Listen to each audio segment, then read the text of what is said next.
Welcome to Why I Left, a podcast that explores the Great Resignation. I'm your host, Brian Aquart. Join me as I chronicle real stories from real people about the reasons they decided to leave their jobs during the pandemic and what has happened since.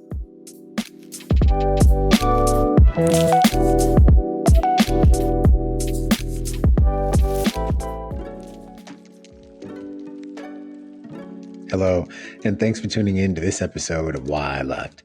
In today's episode, we have a truly remarkable guest whose try life on philosophy has led him down an extraordinary path of multi-career exploration and empowerment.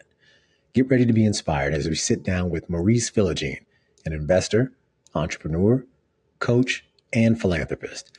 Maurice's unique approach to life has allowed him to maintain 4 parallel careers for over 2 decades. He's traveled to over 100 countries, amassed a real estate empire, and helped countless professionals find their freedom. I'm excited to delve into his insights, lessons, and the impact he envisions for the next chapter of his incredible journey. Let's go check out his story. So our guest today is Maurice Philogene, a true trailblazer who has embraced the try life on lifestyle. He's got a rich tapestry of experiences as an investor, entrepreneur, coach, and philanthropist. So Maurice has really defied convention to really design a life that reflects his passions and values. Now, he's a senior executive. He was a military special agent, devoted midnight police officer, and he's really cultivated a wealth of wisdom and an insatiable hunger for cultural immersion. Now, through his teachings, he has inspired countless individuals to really step out of their comfort zones and create lives they won't need a vacation from. So please welcome to the show, Maurice Philogene. How you doing? I'm doing great, man. That might be the best intro I've ever got, because you ended it with, like, everybody gets the resume intro, right? But you ended it with all to help people create a lifestyle they don't need vacation from. And that's the crux of it. So I appreciate that. Absolutely. Absolutely. And, I want to give a shout out to how we got connected, right? So my show got started on LinkedIn, and it's really been a source for most of my guests. And a guest from episode 55, Billy Keels, is the one who actually connected us, right? Based on the things that you're doing. You all are close. I've seen posts of you together. Yeah. And I'm really glad that he did, because once I started to dig deeper into your story, I was just really fascinated by all the things that you're doing. There's a lot of similarities with us, to be honest, like working multiple jobs, if you will. Yeah. So I'm looking forward to having this conversation and getting everybody a chance to hear from you. Yeah. And so now, before we really kind of get into it, I would love for you to share, a little bit about your upbringing and where home is for you right now. Yeah, man. So home, I know it's a tough one. That's a interesting subject for me, but at least today I'm in Washington, D.C.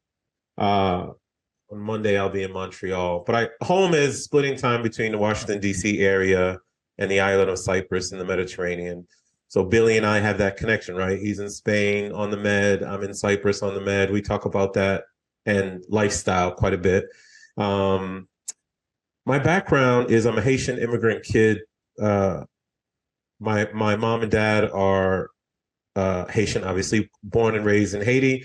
And then me and my brother were first generation born in New York, but I was raised in Boston, came to DC by way of University of Virginia, did engineering, got hired right out of school and went right into the military and for the company called Accenture, which is a global consulting firm.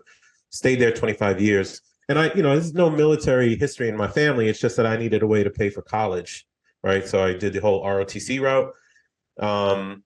And in my early 20s, when I graduated, I found a love of personal finance, found the term passive income. It pulled me into real estate investing, which pulled me into business in general.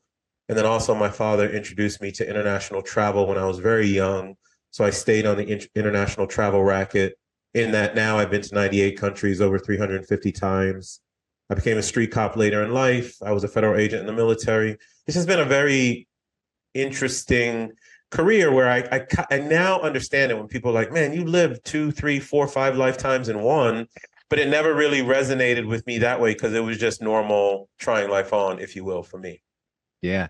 And, you mentioned, 4 parallel careers for really about 2 decades. So how how did you manage so many like diverse roles, and really what was your motivation behind pursuing these paths simultaneously? How did I manage it? That's a really good question. Well, I yeah, I post on it quite a bit. I actually there's a newsletter going out on the Try Life On platform this weekend that talks about creating and protecting time. I protected time a lot. There was a point in my mid 20s where I started to realize going up the corporate ladder didn't necessarily make sense. It didn't resonate for me. So what I started to do, instead of going to networking events and happy hours to try and meet with the executive so I could get the next promotion, what I did instead was protect that time. I would use it to invest in real estate, or at 4:30, I was hustling my butt to get home so I could go be a street cop that night. Now, most people would be like, "Well, look, I got to get promoted," and I get that because promotion leads us to more pay. But what people didn't realize in my corporate journey was that I was building a very large real estate portfolio in the background, right, to do that. So that was the real estate Accenture or consulting thing. The police thing was at night, and I got very good at using PTO or vacation strategically, right? So if I was tired, then I would take a day or two off, that kind of thing, and catch up on sleep. And then the military stuff was I was a reservist, so whenever I would get called to active duty, everything stopped, right? Because federal law says you got to be allowed to come back to all your roles.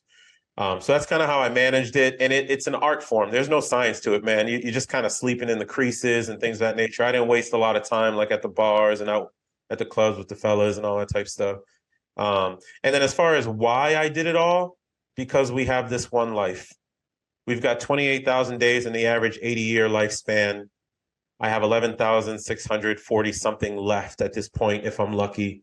We have this one journey to get things done, man. And every time I feel something, I just do it. And it's not a toe dip for 2 days and leave. I mean, I tend to do things for 10, 20, 30 years kind of thing. So there was no rhyme or reason to it other than I just wanted to fill my life book. And I did.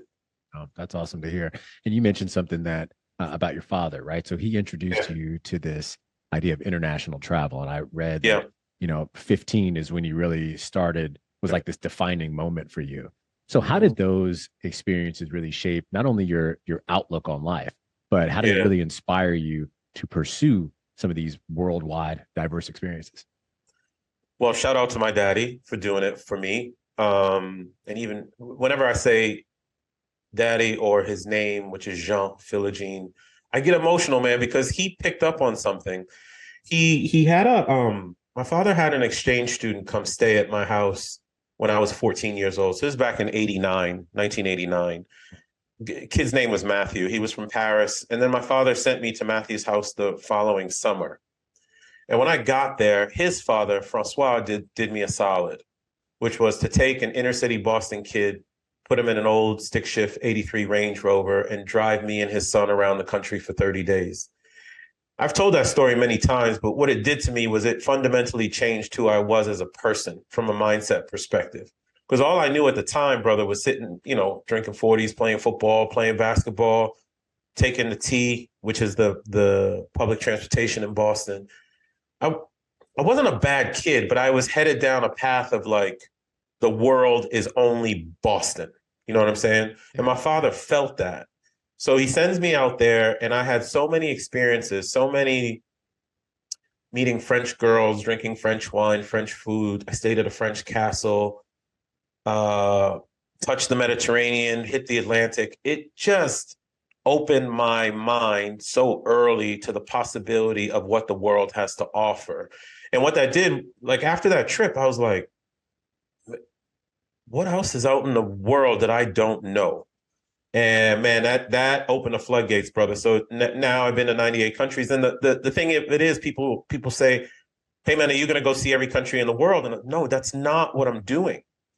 What I'm doing is staying in a state of constant learning. When you immerse yourself in a different culture, and I don't mean as a tourist, I mean immerse yourself, make friends, do good for people, be part of their community. Just life is just better. And the way that I stay in constant learning is by traveling, immersing in culture, and doing business in unique places. I am very happy my father did that, man, because the world, I love the US. I'm grateful.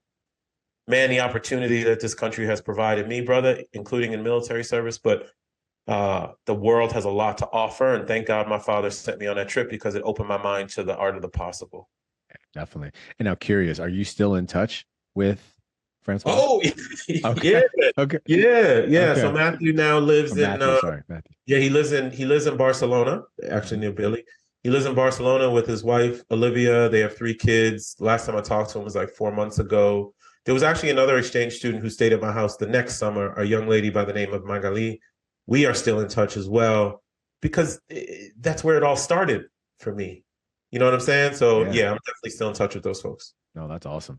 So, Yep. I got my origins from a podcasting standpoint, really because of the pandemic. I got really interested Nice. in why people were leaving their jobs. So I want to take you back to Hmm. March of 2020 when the pandemic as we know it now really starts. Yeah. So talk to us a little bit about, how the pandemic affected you. Maybe where were you around that time, March of 2020? Yeah, that's smart. I was still employed. Oh, brother, March of 2020, a couple different things was happening. First, as context, I was still employed with Accenture at the time. And I was 2 months away from having a conversation with my boss that I think it was time to get ready to go. So that's a framework. I was still a street cop at the time, and we didn't really understand COVID. So when we were patrolling at night, it was just kind of a weird thing. You would go into someone's house, but be kind of a little bit afraid, and I couldn't understand it. And the other thing is, I had just invested in a concept restaurant in DC, and we opened 1 week before COVID became understood. So it was just one of those things. And then all it did for me was accentuate the fact that we could work remotely. Obviously, I couldn't work remotely as a police officer, but in my other ventures, I could work remotely. We weren't going anywhere.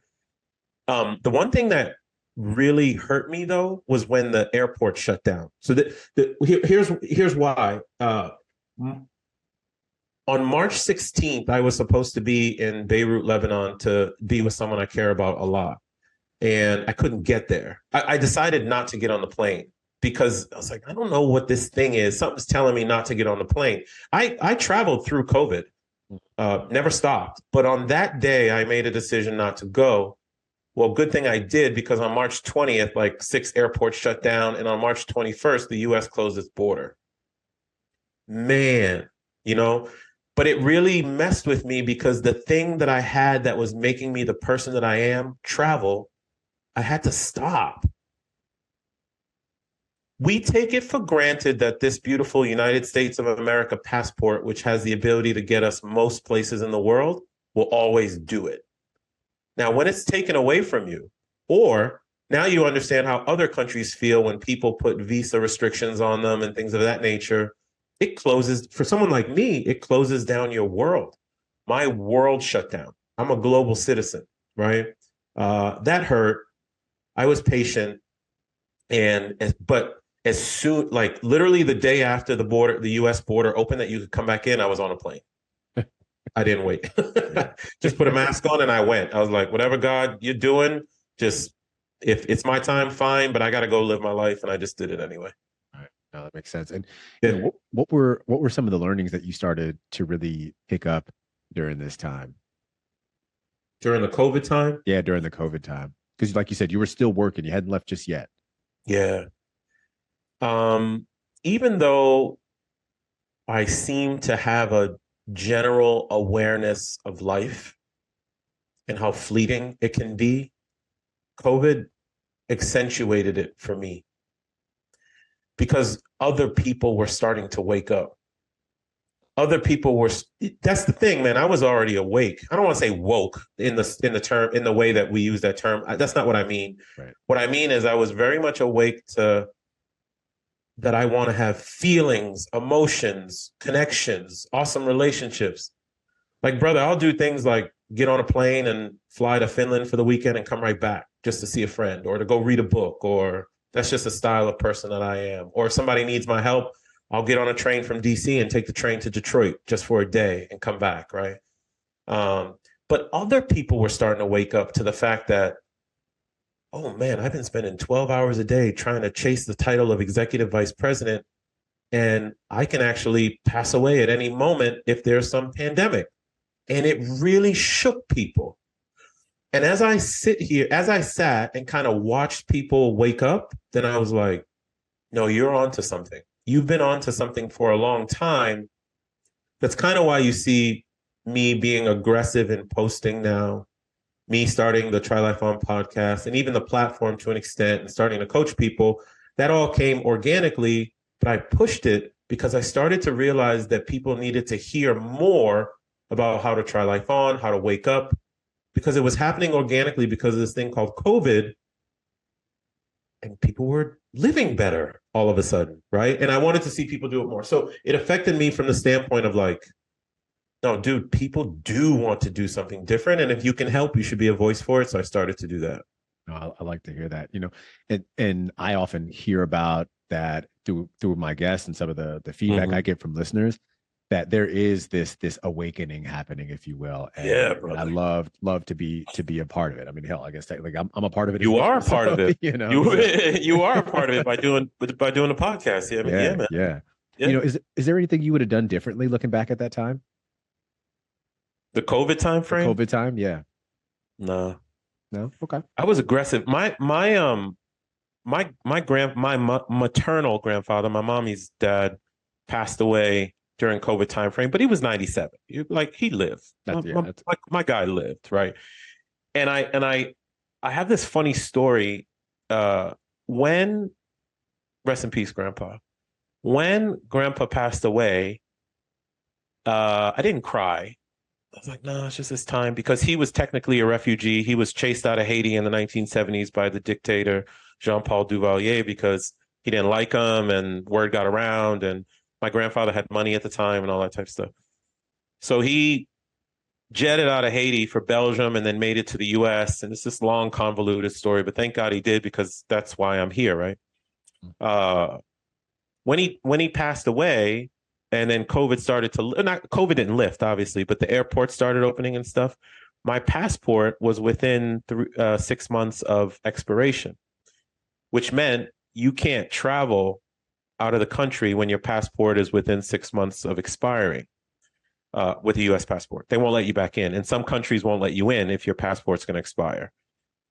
And it was COVID. So the State Department wasn't really open. They weren't open.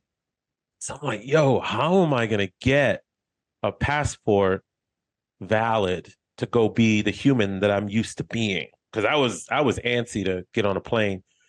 And something came to me, and I think my grandfather did it. I think he was like in my head and said, hey, go get my death certificate and call the State Department. So I did.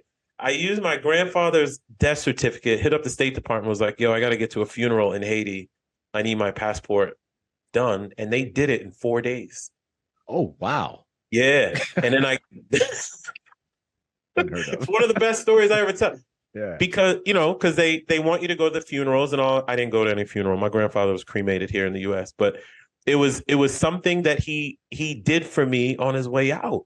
You know what I mean? So no, I wouldn't have changed anything during COVID, but that's my funny story of like, yeah, someone helping you on their way out the door. And I don't know, I think it's kind of funny. So he helped me get my passport, and I went right back to doing all the things that I used to do. Oh, that's great. And, so look, ultimately, like we talked about earlier, you had 4 careers going, and now 21, really things start winding down. So ultimately, why did you leave? I think it was it not the federal job, but it was a job in 2021. Why did you ultimately leave and retire from your roles during the pandemic? Yeah, so during the pandemic, I left 2 careers. I left Accenture so I was 25 years. October 31st, 2021 was my last day.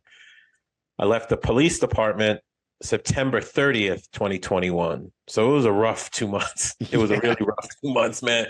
If you do something that long, it's going to affect you when you leave, right? Here's why I left the police department. George Floyd happened the year before. I'm not going to get into the politics of the whole thing. That brother was murdered, period. Policing changed. the environment around policing changed. Now, you know this, and listeners now know this. I clearly did not become a police officer at age 33 to make more money. I became a police officer because I wanted to be a unique helper in my own neighborhood where I had authority to do things for good people. That's what I wanted. And I was proud of my take-home car. I washed that joint every Saturday. It was religious for me. But when George Floyd happened and citizenry, rightfully so, didn't want the police around because they didn't trust the police, I totally get it. But what it did was change the dynamic of what I would do on a nightly basis. So I used to be that officer who at 3 a.m. would patrol back neighborhoods to see if I could catch burglars. And in my 15-year career being a local cop, I caught maybe like 5, 6 that way. It was my joy. But nobody wanted us around. If I would respond to a business because there was a fight when the owners would typically be happy that we would show up, nobody wanted us around. For the $2,000, $3,000 I was making a month, for me to work 10 hours or 8 hours as a senior executive during the day, rush home, do homework with my kids, sleep for an hour, wake up, put on a uniform, go to the office, hit roll call, and then get in my patrol car and sit in the back lot passively and just sit there all night. We weren't going to calls anymore, brother. Don't get me wrong. If someone called 911, they needed help, we were coming. But if someone called 911 because, hey, I hear something down the street or someone walked through my front yard, yeah, we're probably not coming because nobody wanted us around. And not to mention, not only do people did not want us around, but think about this. I had on my shift several women, and they were moms, some of them moms of 3, 4 kids, okay? I don't know why I'm using the woman example, but it matters to me because they're moms. That's why I'm using it. I think being a mom is the most important thing in the world. I remember Sarah would talk about going home, getting home at 6:30 a.m. after a 10-hour shift, turning on the news and hearing 38 reasons why she was a terrible person. It just became nonsense. So that's why I left policing, man, because it was just my time. And I'll never forget, I walked up to my sergeant in early September of 2021 and just looked at him, and he goes, "Oh man, you're done, aren't you?" He knew. He knew. He could see it. He could, because everybody knew why I was there. I was there because I wanted to be the police. You know what I mean? So that was why I left policing, and it was very difficult for me. If the environment hadn't changed, I might still be there today, to be honest. And then when it comes to Accenture, the writing was just on the wall. I had been there 25 years. I was getting paid like 200 grand. Maybe they could have hired someone 10 years my junior, paid them half. It was just time. And I stopped accepting promotions 10 years earlier or 8 years earlier in favor of just high impact roles, more pay. So it's not like I was progressing to partner or anything. It was just time, man. So, and I had financial freedom with real estate. So I was like, well, I guess it's time to go. No, that makes sense, and I appreciate you sharing that. So we'd love to talk a little bit about some of your current work now, and one of the things that I've noticed, and not only in your content, but also I look through comments and really people chiming in there. There are a lot of people who feel stuck in like the planning stages of their lives, right? They're hesitant to take the leap. There's fear, whatever the case may be. So how do you help people overcome their own fears and really take some actionable steps towards creating this life that they desire? I never started coaching people as a proactive initiative. It was when I started posting, Brian, online, LinkedIn and Instagram, but especially LinkedIn. When I started posting online my journey, folks reached out to me and asked me to coach them. And I have, and it's been like maybe 130 people over the last year and a half, high ticket one-on-one coaching. I don't want to do group coaching. I want to impact people's lives deeply on a personal level, like one-on-one.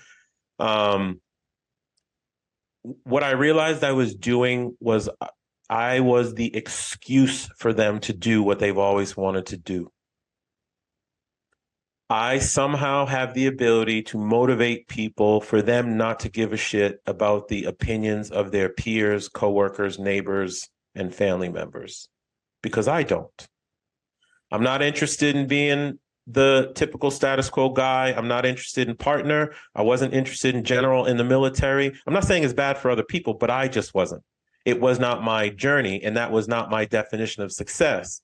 My definition of success is me having a framework by which I can live my life without the need for vacation, that I can be mobile around the world, that I can have deep, meaningful relationships with good people like yourself, real ones, not networking. That's garbage. I'm talking about really connecting with people, because life is truly experiences and relationships. And I found a way to motivate people to draft what they believe their perfect day to be. Where are they? How do they feel? How does life resonate with them?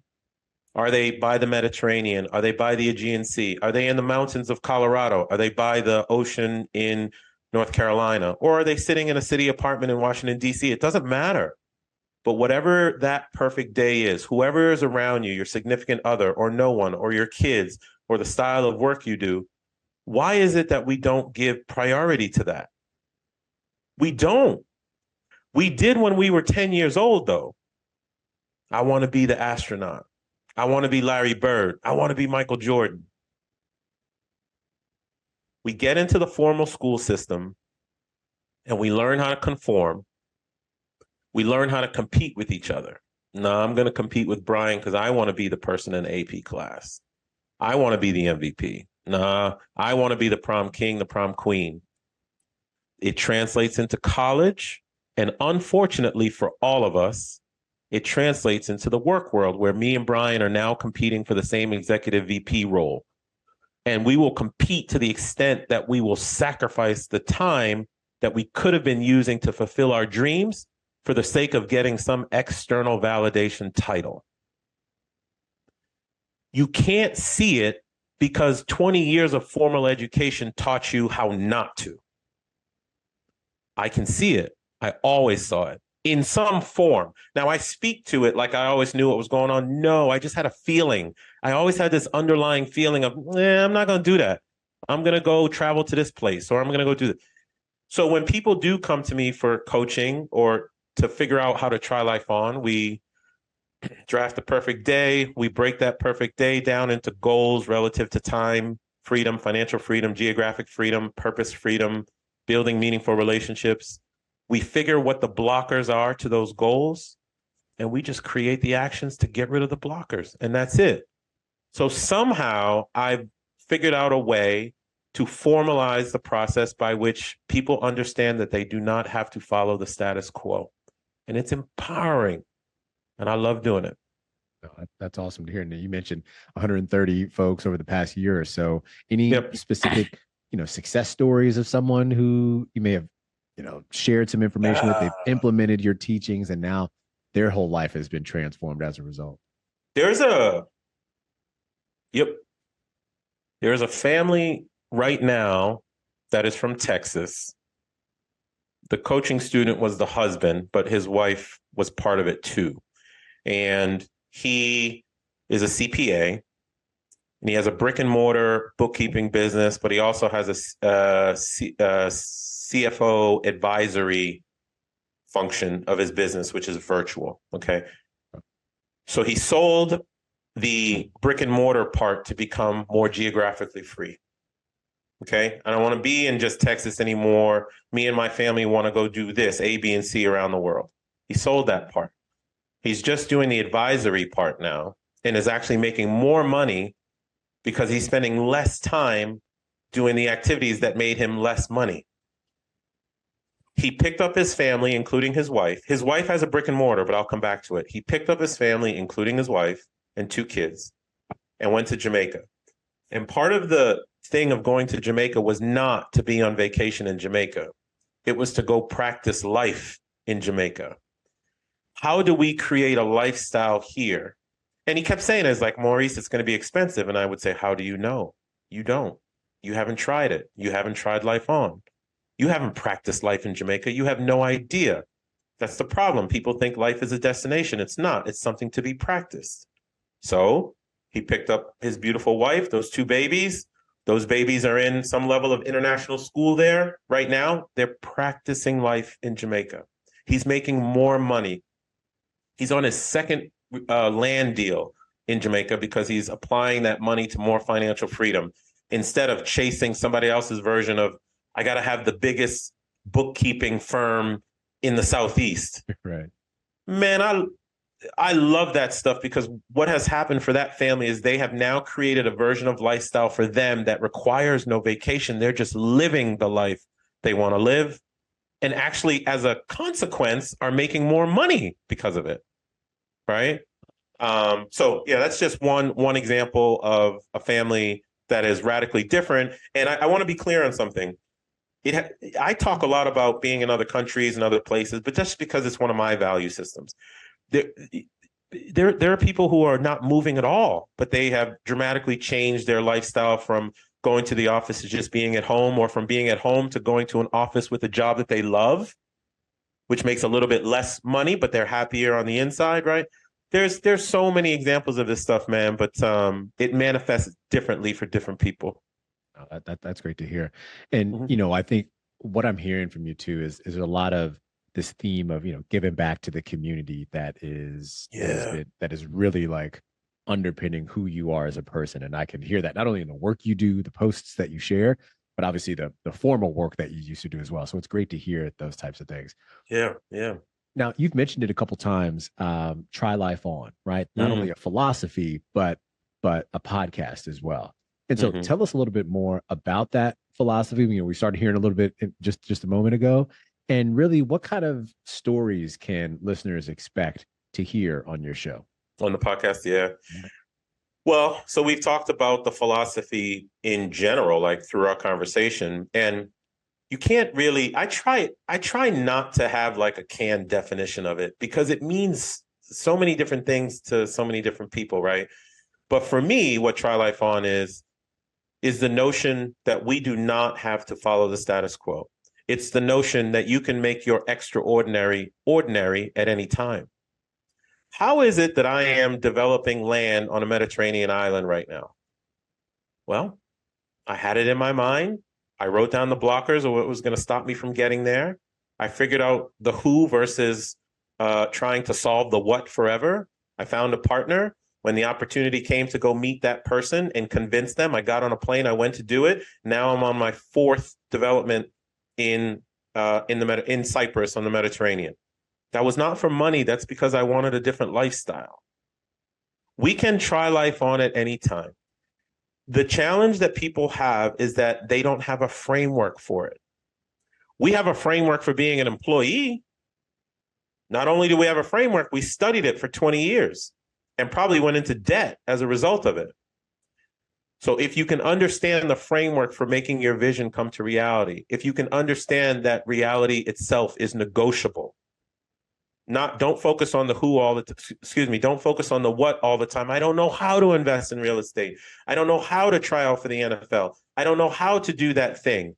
No, find the person who does. Pay them. Be around that person.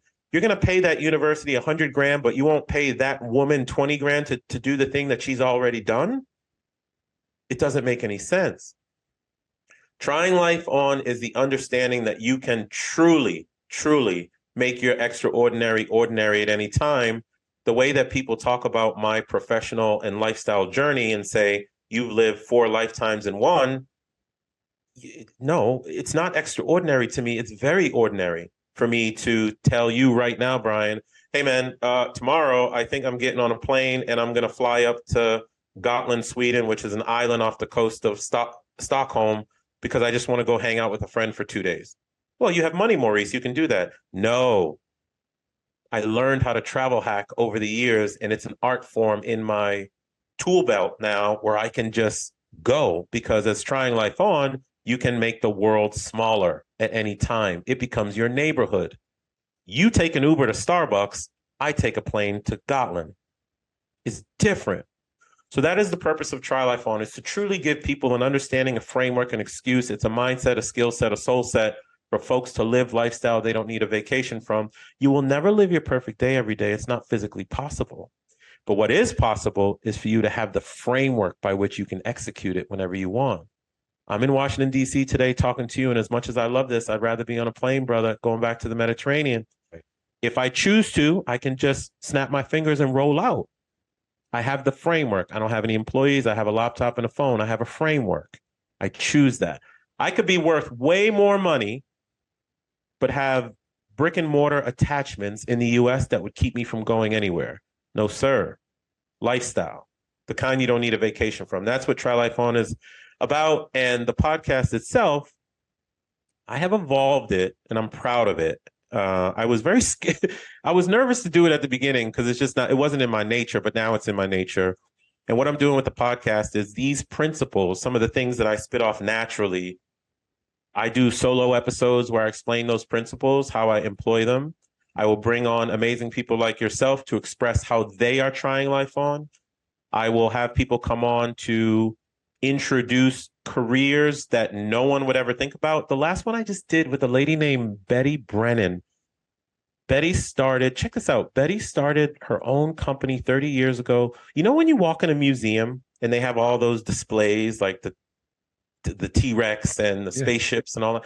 Yeah. There are firms that build that stuff. Mm.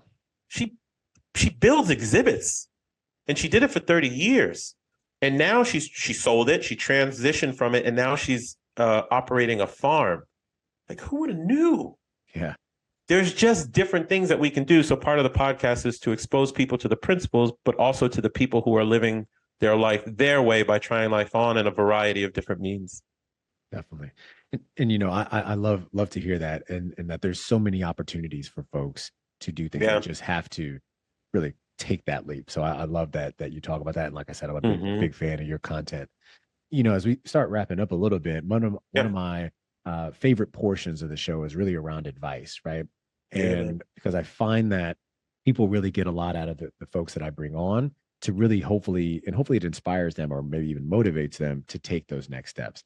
And so one of the things I post about on LinkedIn often is myself being this multi-dimensional professional, right? Like I'm in healthcare day to day, I'm a podcaster by night, and, you know, photographer on the side, right? And so, and you definitely took that to that next level. So thinking about all the things you've done and doing these things, what are 3 tips that you would give listeners on how to successfully manage multiple interests in their lives and or careers?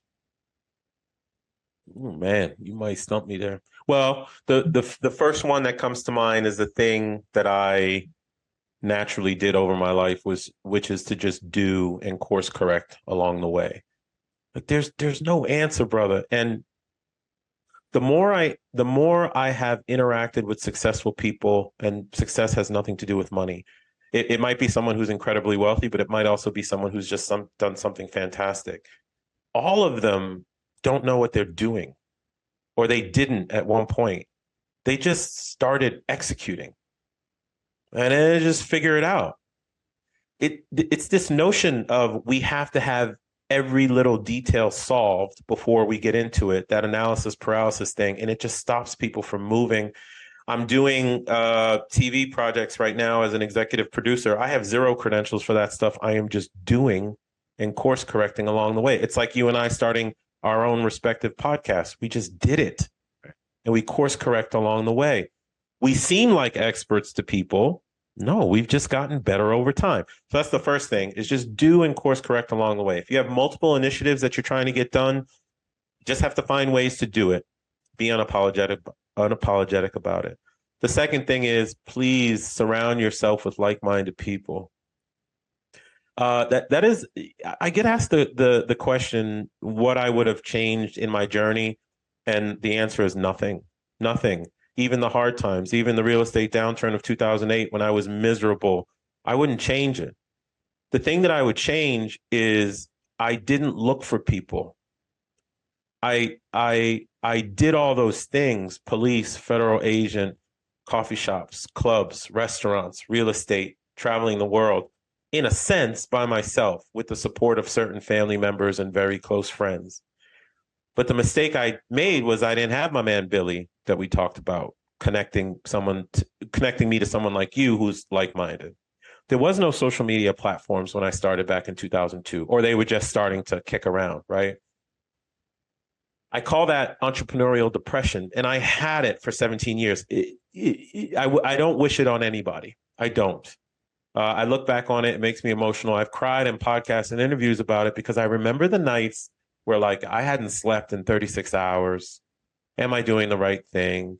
Half my tenants stopped paying, and I just had no tribe to really lean on, if you will. So that'd be the second thing. And then I guess the third thing is the opinions of peers, neighbors, coworkers, and m- most of all, family just stops people from everything. Everything. People are afraid of posting a video on social media because of what somebody's going to say. Nobody cares. And if someone is saying something negative on social media, I feel bad for them because you're really going to take time out of your day to put something negative on social media where there's no consequence for you. I think that's, you know, you're a coward. You know what I mean? You got to ignore that stuff. If you don't start to get thick skin and ignore the status quo, or stop trying to keep up with the Joneses, for example, from a money perspective, such that you can use that money to invest to build your dream, you'll never get there. Probably one of the strengths that I had was I just never cared what people said. And now people will look at my journey and be like, how did you do that? I didn't listen to you. Mom and dad. I love my parents. But my parents' money blueprint was to just save money. No, don't do that. Just get a good job. I'm sorry, mama, that's not what I'm gonna do. You have to develop that ability to just move on your own. So those would be the three things. Um, yeah, I know that was a long-winded answer, but I think it was worth it because that's truly what has driven the journey that I've been on. No, definitely, it definitely was. And now, what's one question you have for me that I could potentially answer? Why are you doing this? That's a great question. Great Listen, question. right? I have an idea, but I think it's important for your listenership to hear it. Why? So let me listenership. I get to play the role of interviewer right now with my man. Um, when we start a podcast, or I assume when you started the podcast, you're not getting paid for it. You're using your own time. You bought your own equipment. You had to refine your own messaging. It takes time. Why do it? Why even go through the process of something like this to put out information to people? It's a great question, and one I'm often asked about as well. My intention for doing this was because I got so really knee deep actually, let me back up.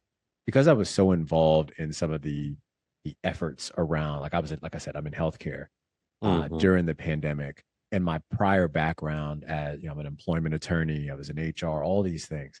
Yep. When folks started leaving their jobs in droves during this really tumultuous time in life, it Mm-hmm. didn't make sense to me. It didn't make sense that people would leave stability.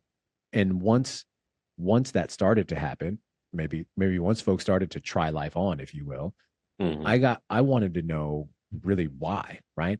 And I have a bunch of ideas for a bunch of things, and I'm not getting paid for this, right? To your point, right? And it's one of the things as I'm trying to grow. But I think I'm doing this because I think that when we talk about this, or one of the things I talk about is this human experience. I think we're all much more alike than we are different, Yeah. and I want people to hear that and see that through the folks that I talk with. Mm-hmm. And it's been great. Personally, I've learned a ton, right? I've learned, in my own journey, right? I was on one of those, oh, I'm going for general counsel, or oh, I want to be CHR, or oh, this type of thing. And then, I've started to realize that, like, for what? Right? Like, like like for what? Seriously, Exactly. what Exactly, what's brother. what's going to happen when I get there? Right? Am I just Yeah. going to feel Yeah. like great now? And I got a great piece of advice, nothing to do with the podcast, but more so just professional around, Brian, you should chase projects, not titles. And it stuck with me. And so Mm-hmm. what I've started to do now, and I'm a part of a few projects in my day-to-day life Mm-hmm. that are really driving me, right? And so I'm one of those where I'm actually enjoying a lot what I'm doing 9 to 5. And yeah, it can be stressful at times and all that, but the work that I'm doing is impactful. It's like purpose work. And then now I get to do this on the side, and there's flexibility for it. I'm doing this because I really enjoy it.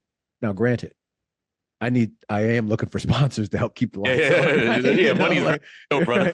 right? So, I'm Yeah, definitely looking for that. yeah, But yeah, it yeah. is that's really my why, right? I think people need to hear these stories. I think people, there's social media really glosses over like people's lifestyles, if you will. We only see the good things. And I want people to know, and I want folks to share that. Look, there are real people out here who are going through real shit. And Mm. you may be going through that as well. Here's how they did it. Here's what you can learn from it. And the last thing I'll mention is that this common thread of work is something that connects us all. I mean, you had Yeah. four roles, right? You were working four jobs. So I don't even want to know, right? Like the different personalities you had to deal with. But Yeah. this theme of work is something that I'm really attached to, because I think it is something that, for better or for worse, it unites us all. It does unite us all. I love your answer, and I want people to take stock of it. When someone does a show the way you are doing it, sometimes people who listen to them get the notion confused with, okay, what is he looking for? What does he want from me? I don't want anything from anybody at all. When I put stuff out and when you put stuff out, I can tell it's just, please take this information because it is something that can potentially improve your life. I see people who have relative success, they always tend to want to give back in some way. And podcasting is a great way to do it because some people are audio learners or audible learners, right? Driving in the car so they can listen to stuff. But I kind of expected that answer from you because you don't just do these kinds of things just for the sake of doing it. It's not that. And you know what's funny? You are trying life on in your own way. Yeah. This is the, hey, I'm going to be an astronaut. Hey, I'm going to do this. Hey, I'm going to be a podcast host and put stuff out. The pro athlete, I'll prove my point. There is no pro athlete who is doing the job just because, or at least they never started doing the job just because. Now they might be there year 10 because, yeah, I'm going to get me this $8 million contract. But when they started, it was just about a dream.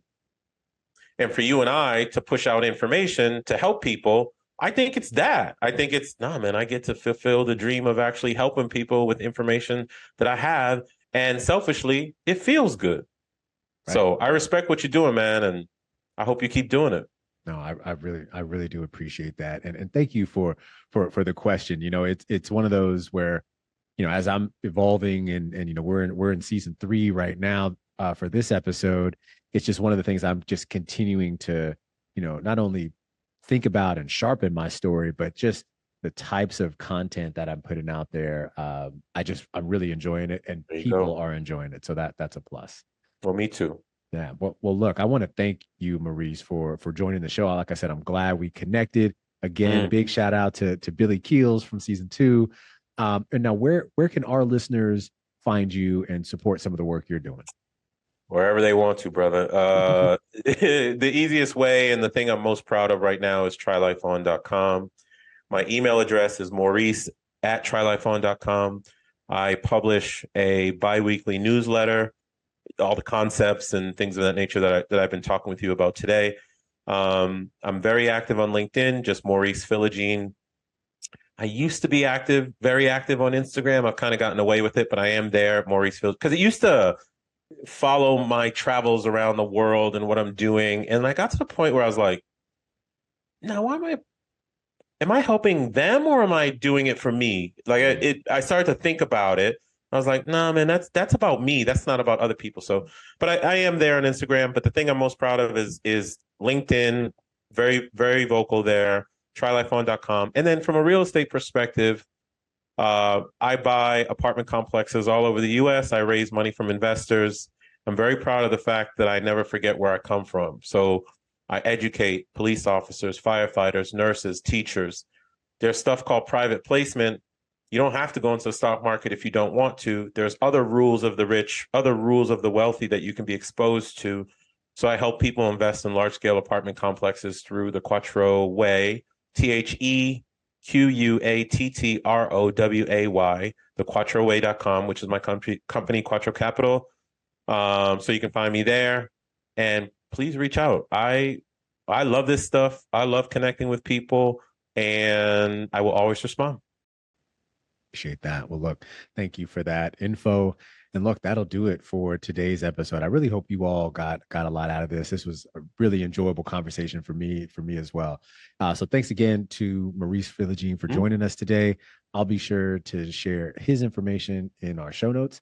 And then look, I hope you all have a great week, and we'll definitely see you next time. Maurice, thank you. Thanks, brother. Thanks again for listening to Why I Left. Be sure to join us next time for more stories from the Great Resignation. Visit us at www.whyileft.co. That's whyileft.co.